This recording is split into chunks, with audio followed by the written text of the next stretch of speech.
Hello friends, welcome back to Smart But Clever YouTube channel. In this particular video, we will be discussing the concept of big data. And guys, in our previous video, we talked about 5 V's of big data कि हम big data को कैसे classify करेंगे and what is the difference between monolithic system and the distributed system. So guys big data के case में हमने 3 main point देखे थे। हमने देखा था कि जो हमारा डेटा है, हमें डिफरेंट सोर्सेज से डेटा मिल रहा है। We are collecting that data, we are storing that data in a particular place. उसके बाद हम क्या कर रहे थे, उसके ऊपर हम कुछ प्रोसेसिंग लगा रहे थे। Like we were doing some computation और you can say we were doing some transformation on that data that is being collected from different sources.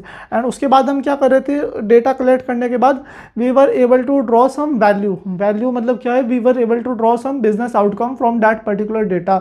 तो गाइज जो बिग डेटा होते हैं, जब भी हमें किसी भी टाइप का बिग डेटा सिस्टम डिज़ाइन करना पड़ता है तो हम 3 चीज़ों को ध्यान में रखते हैं। व्हाट आर द 3 थिंग्स, हमारी 3 इंपॉर्टेंट थिंग्स क्या है, 3 things are there.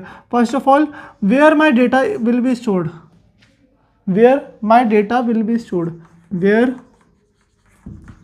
My data will be stored. अब सेकंड चीज़ क्या आएगी गाइज, सेकंड चीज़ आएगी how my data will be process, how my data will be process, मेरा डेटा कैसे प्रोसेस होगा। और गाइज ये मैं सिस्टम बिल्ड कर रहा हूँ, क्या ये सिस्टम स्केलेबल है या नहीं है, क्या ये सिस्टम स्केलेबल है या नहीं है। गाइज हमें मेन इन 3 चीज़ों पे ही फोकस करना है अपने बिग डेटा की सीरीज़ में।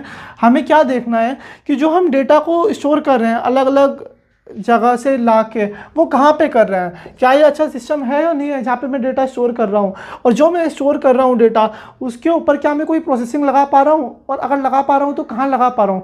ह्यूज अमाउंट ऑफ डेटा है तो बहुत ज़्यादा प्रोसेसिंग लगेगी गाइज उसमें। और उसके बाद जो मैं सिस्टम बना रहा हूँ ये स्केलेबल है या नहीं है। स्केलेबल मतलब क्या है गाइज, कि अगर मेरी डिमांड इंक्रीज होगी तो क्या मैं उस पर्टिकुलर डिमांड को भी मेट कर पा रहा हूँ गाइज। अगर मेरे पे थाउजेंड्स ऑफ टीबी डेटा है तो क्या मैं उसके लिए भी प्रोसेसिंग कर पा रहा हूँ, क्या मैं उसे भी स्टोर कर पा रहा हूँ। That is the meaning of scalability.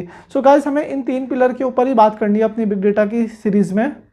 सो अब हम अपना पहला पॉइंट देखते हैं, स्टोरेज। गाइज आपको जैसा कि पता है, व्हाट डू यू नो, आपको एक चीज़ पता है, that first point is my storage. हमारे जो ट्रेडिशनल सिस्टम होते हैं, ट्रेडिशनल सिस्टम मतलब जैसे जो आपके कंप्यूटर हो गए, पीसी हो गए, लैपटॉप हो गए, वो इतना ह्यूज अमाउंट ऑफ डेटा को स्टोर नहीं कर पाएंगे। तो फ्रेंड्स हमें किस चीज़ की रिक्वायरमेंट होगी, हमें यहाँ पे डिस्ट्रीब्यूटेड स्टोरेज की रिक्वायरमेंट होगी, डिस्ट्रीब्यूटेड स्टोरेज की रिक्वायरमेंट होगी कि जो मेरा डेटा है वो एक डिस्ट्रीब्यूट मैनर में डिफरेंट नोड, डिफरेंट क्लस्टर में स्टोर होता रहेगा। मतलब डिफरेंट सर्वर में मेरा डेटा डिस्ट्रीब्यूटेड मैनर में स्टोर होता रहेगा। So my next point is processing और computation. My next point is processing और you can say computation. Guys इस केस में मेरा ट्रेडिशनल सिस्टम वर्क क्यों नहीं करेगा, क्योंकि गाइज ट्रेडिशनल सिस्टम तब वर्क करेगा जब आपकी जो डेटा होगा वो सिंगल स्टोरेज पे होगा या फिर सिंगल लोकेशन पे डेटा प्रेजेंट होगा और आप उस डेटा पे ही प्रोसेसिंग करोगे। लेकिन इन केस ऑफ बिग डेटा जो मेरा डेटा है वो डिस्ट्रीब्यूटेड होता है। सो इस केस में यहाँ पे मैं प्रोसेसिंग नहीं कर पाऊँगा। सो इसके लिए मुझे किसी अच्छे सॉल्यूशन की रिक्वायरमेंट होगी जहाँ पे मैं अपने प्रोसेसिंग कर पाऊँगा और जहाँ पे मैं अपनी कंप्यूटेशन कर पाऊँगा। गाइज तीसरा पॉइंट आता है यहाँ पे स्केलेबिलिटी का। So guys next point is my scalability. जो गाइज डिस्ट्रीब्यूटेड सिस्टम होता है और डिस्ट्रीब्यूटेड प्रोसेसिंग होती है, that by default support scalability. Scalability कैसे सपोर्ट करेंगे गाइज, अगर आपकी डिस्ट्रीब्यूटेड स्टोरेज है, आपको यहाँ पे नोड्स या फिर क्लस्टर और अटैच करना है जहाँ पे आप डेटा स्टोर कर सकते हो, सो ऑटोमेटिकली स्केलेबिलिटी आ जाती है। और in case of distributed processing और you can say distributed computing, आपको क्या करना है, और सर्वर्स बढ़ाने हैं और क्लस्टर बढ़ाने हैं या फिर और नोड्स बढ़ाने हैं। और उस जब वो नोड्स या फिर क्लस्टर बढ़ जाएंगे तो आपकी जो स्केलेबिलिटी है, मतलब आप ह्यूज अमाउंट ऑफ डेटा और ज़्यादा प्रोसेस कर पाओगे इन case of scalability. So guys हम ये 3 प्रिंसिपल फॉलो करते हैं जब भी हम कोई बिग डेटा का कॉन्सेप्ट डिज़ाइन करेंगे। सो गाइज हम अपने आने वाले लेक्चर्स में इन सारी चीज़ों को ही डिटेल में स्टडी करेंगे।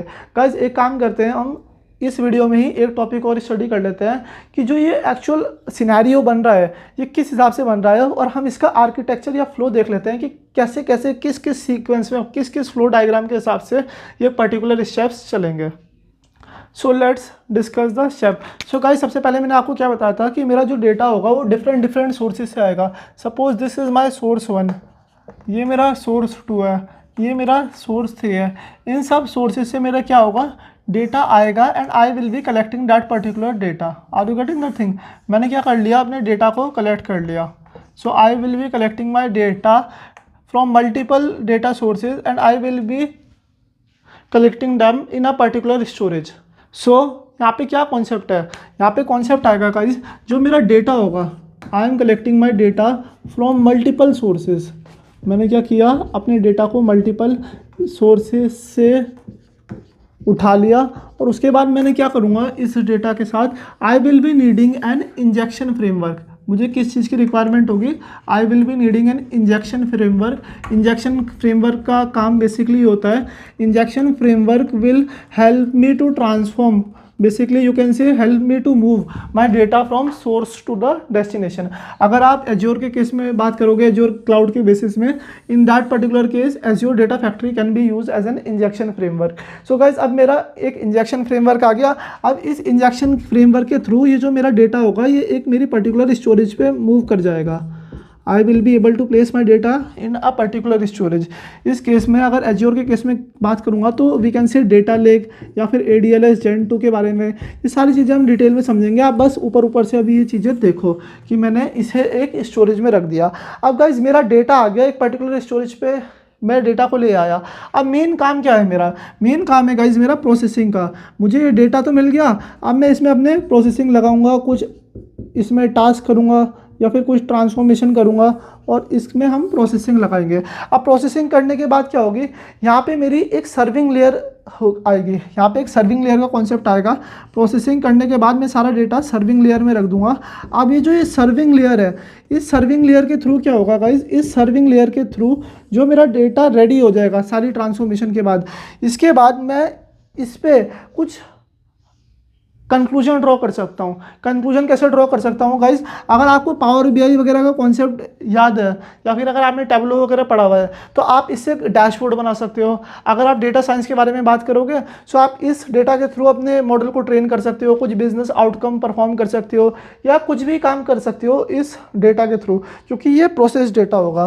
सो आप यहाँ पे विजुअलाइजेशन टूल या फिर किसी भी टाइप के एल्गोरिथम वगैरह ट्रेन कर सकते हो इस पर्टिकुलर चीज़ के हिसाब से। Visualisation tools can be there.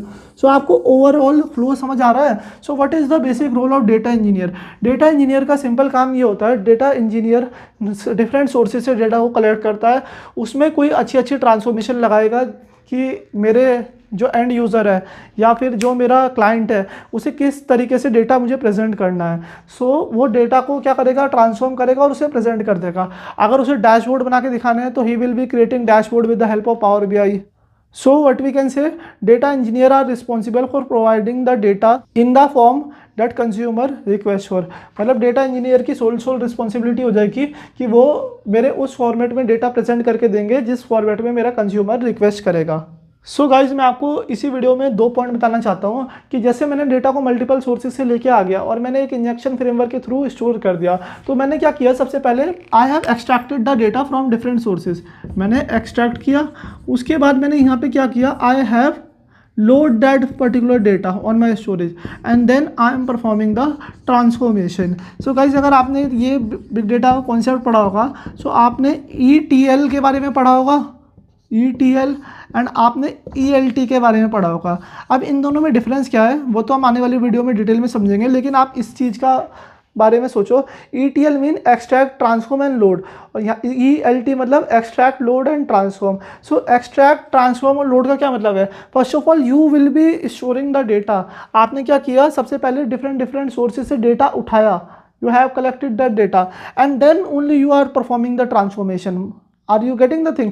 आपने 50 सोर्सेज से डेटा लगाया और उसके बाद आपने उस डेटा पे तभी ट्रांसफॉर्मेशन लगा दी and then you are storing that data at a particular place. ETL extract then transform then load. Are you getting that thing. लेकिन गाइज ये फिजिबल थिंग नहीं है। मान लो आपको कुछ चेंजेस करने हैं लोड करने के बाद या अपने उसमें, या ट्रांसफॉर्मेशन बाद में लगानी है, अभी आपके पास टाइम नहीं है ट्रांसफॉर्मेशन लगाने का, तो एक दूसरा कॉन्सेप्ट आता है ELT के बारे में, extract load and then transform. आपके पास जितने भी सोर्सेज से डेटा आ रहा है, ठीक है, आने दो, आप क्या करो, उसे एक सिस्टम में स्टोर कर दो। अगर आपने उसे स्टोर कर दिया एक पर्टिकुलर प्लेस में या डिस्ट्रीब्यूटेड मैनर में, जहाँ पे भी आप उसे स्टोर करोगे, उसके बाद क्या कर सकते हो, आप उसमें आराम से जब चाहो ट्रांसफॉर्मेशन लगा सकते हो और अपने हिसाब से अपने डेटा को मॉडिफाइज या कस्टमाइज कर सकते हो। सो गाइज, ये था ETL और ELT का कॉन्सेप्ट। सो यहाँ पे जो इंजेक्शन फ्रेमवर्क होता है, इंजेक्शन फ्रेमवर्क के बाद मैं क्या कर रहा हूँ, अपने स्टोरेज में डेटा स्टोर कर रहा हूँ। ये basically extract, load and then transformation हम कर रहे हैं, क्योंकि एक्सट्रैक्ट किया, then I am loading my data and then I am processing my data, I am doing transformation. उसके बाद मैंने क्या किया, सर्विंग लेयर पे विजुअलाइजेशन टूल के हिसाब से कोई भी पर्टिकुलर टास्क कंप्लीट कर लिया। गाइज, अब आप मेरे से एक चीज़ पूछोगे, जो ये यहाँ पे एक्सट्रैक्ट, ट्रांसफॉर्म एंड लोड है, अब लोड करने के बाद भी तो मैं अपने डेटा में छेड़छाड़ कर सकता हूँ। Are you getting that thing? अपने डेटा में बाद में ट्रांसफॉर्मेशन नहीं लगा सकता। गाइज, जनरली जो हमारा डेटा होता है वो हम डेटा वेयर हाउस में स्टोर कर देते हैं। अब guys, data warehouse, database, data lake, इन सब की चीज़ों में क्या डिफरेंस है वो आने वाली वीडियो में समझेंगे। तो ये पॉइंट मैं इन डिटेल आपको ब्रीफ में समझाऊंगा। अभी के लिए आप ये चीज़ें देखो। सो गाइज, मुझे उम्मीद है आपको ये सारी चीज़ें समझ आई होगी। सो यहाँ पे क्या है, यहाँ पे 3 स्टेप हैं। 3 स्टेप क्या है, सबसे पहले डेटा आ रहा है, डेटा इंजीनियर ये सारे टास्क प्रोवाइड कर रहा है, एंड ये सारे टास्क प्रोवाइड करने के बाद मेरे कंज्यूमर को डेटा उसकी मनचाही फॉर्मेट में मिल रहा है। सो गाइज, मुझे उम्मीद है आपको ये पर्टिकुलर वीडियो पसंद आई होगी। अगर आपको वीडियो पसंद आई है तो प्लीज़ वीडियो को लाइक करो, चैनल को सब्सक्राइब करो and hit that bell icon. I will see you in my next video with more concept. So stay tuned.